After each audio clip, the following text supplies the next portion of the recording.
നമസ്കാരം, ഞാൻ ബിജു കാട്ടാക്കട.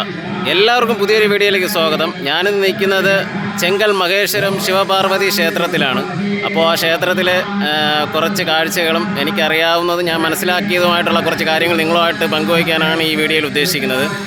നമ്മളിപ്പോൾ കാണുന്നത് ഈ ക്ഷേത്രത്തിൻ്റെ ഏറ്റവും മുൻവശത്തെ ഗേറ്റാണ്. അപ്പോൾ ഈ ഗേറ്റ് കടന്നു വേണം നമുക്ക് അമ്പലത്തിനുള്ളിൽ പ്രവേശിക്കേണ്ടത്. ഇവിടുത്തെ ഏറ്റവും വലിയ പ്രത്യേകത എന്ന് പറയുന്നത് ആ കാണുന്ന ശിവലിംഗം തന്നെയാണ്. ലോക റെക്കോർഡിൽ സ്ഥാനം പിടിച്ച 111 അടി പൊക്കമുള്ള ഏറ്റവും വലിയ ശിവലിംഗം എന്ന റെക്കോർഡാണ് ഇത് നേടിയിരിക്കുന്നത്.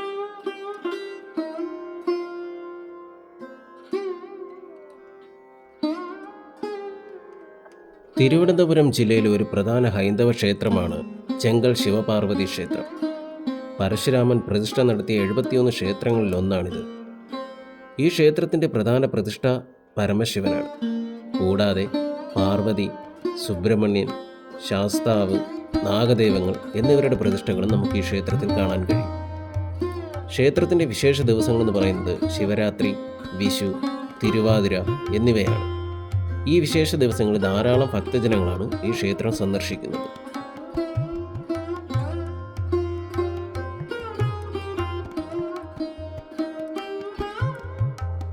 കൃഷ്ണശില കൊണ്ടും തടികൾ കൊണ്ടും പരമ്പരാഗതമായ കേരള വാസ്തുപ്രകാരം നിർമ്മിച്ച ഈ ക്ഷേത്രത്തിന് ഒരുപാട് ഐതിഹ്യങ്ങളുണ്ടെന്നാണ് പറയപ്പെടുന്നത്. ക്ഷേത്രത്തിൻ്റെ വടക്കു പടിഞ്ഞാറ് ഭാഗത്തായിട്ടാണ് ശിവലിംഗം സ്ഥിതി ചെയ്യുന്നത്. 4 കവാടങ്ങളാണ് ഈ ക്ഷേത്രത്തിനുള്ളത്. ഓരോ കവാടത്തിൻ്റെ മുകളിലും ഓരോ ഗോപുരങ്ങളും നിർമ്മിച്ചിട്ടുണ്ട്.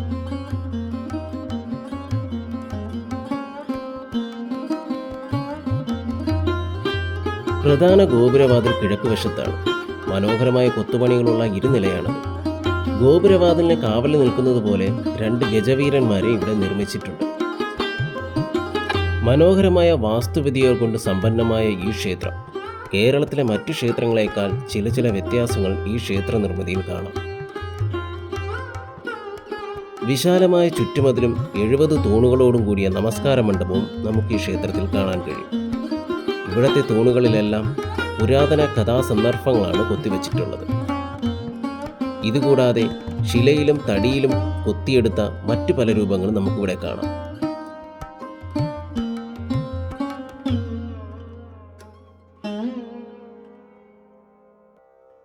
ഈ ക്ഷേത്രത്തിന് നൂറ്റാണ്ടുകൾ പഴക്കമുണ്ടെന്ന് പറയപ്പെടുന്നു.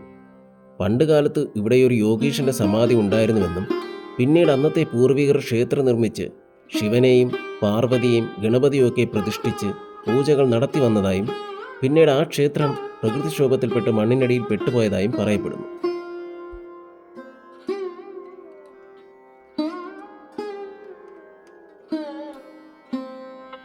ക്ഷേത്രത്തിൻ്റെ വടക്കു പടിഞ്ഞാറ് ഭാഗത്തായിട്ടാണ് ശിവലിംഗം സ്ഥാപിച്ചിരിക്കുന്നത്. ഇതിനുള്ളിൽ കയറുന്നതിന് ഇവിടുന്ന് ടിക്കറ്റ് എടുക്കേണ്ടതായിട്ടുണ്ട്. പുറമേ നിന്ന് കാണുന്നത് മാത്രമല്ല, ഇതിനുള്ളിൽ കൂടി കയറി കാണുന്നതിനുള്ള സംവിധാനത്തിലാണ് ഈ ശിവലിംഗത്തിൻ്റെ നിർമ്മാണം. 8 നിലകളിലായിട്ടാണ് ശിവലിംഗം നിർമ്മിച്ചിരിക്കുന്നത്. അതിനുള്ളിൽ ഫോട്ടോയോ ക്യാമറയോ ഒന്നും അനുവദിക്കുന്നതല്ല.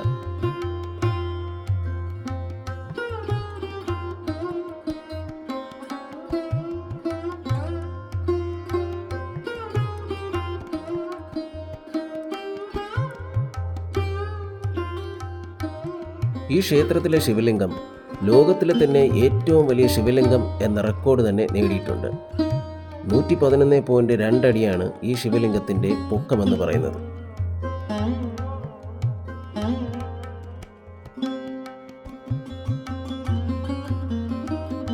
ഈ ക്ഷേത്രത്തിനുള്ളിൽ പ്രവേശിച്ചപ്പോൾ എന്നെ ഏറ്റവും കൂടുതൽ അത്ഭുതപ്പെടുത്തിയ ഒരു കാര്യമെന്ന് പറയുന്നത് പൂർണ്ണമായും കല്ലിലും തടിയിലും പണിതീർത്ത ഈ ക്ഷേത്രത്തിൻ്റെ ഒരു നിർമ്മാണ രീതി തന്നെയാണ്. നമ്മുടെ കേരളത്തിലെ ഓരോ ക്ഷേത്രങ്ങളിലും ഓരോ രീതിയിലാണ് പണികൾ തീർത്തിരിക്കുന്നത്. അങ്ങനെ ഓരോ തരത്തിലുള്ള വ്യത്യസ്തതകളുള്ള ക്ഷേത്രങ്ങളിലൊന്നാണ് ഈ ക്ഷേത്രവും.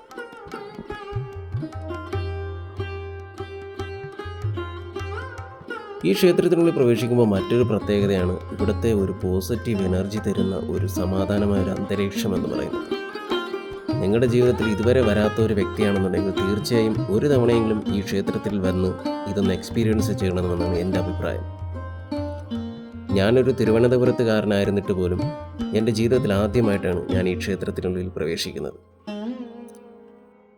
ഈ ക്ഷേത്രത്തിൻ്റെ നിർമ്മാണ രീതിയും ഈ പടുകൂറ്റൻ ശിവലിംഗവും എന്നെ ഏറെ അത്ഭുതപ്പെടുത്തുകയും ചിന്തിപ്പിക്കുകയും ചെയ്ത വസ്തുതകളാണ്.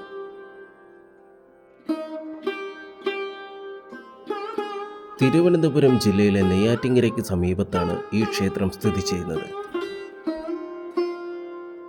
തിരുവനന്തപുരത്തു നിന്നും ഏതാണ്ട് 1.25 മണിക്കൂർ യാത്ര ചെയ്താൽ ഈ ക്ഷേത്രത്തിൽ എത്തിച്ചേരാൻ കഴിയും. ഗൂഗിൾ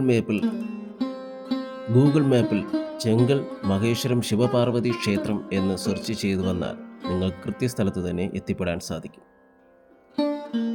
ഈ ക്ഷേത്രത്തിൻ്റെ വിശേഷങ്ങൾ നിങ്ങൾക്ക് എല്ലാവർക്കും ഇഷ്ടമായെന്ന് വിശ്വസിക്കുന്നു.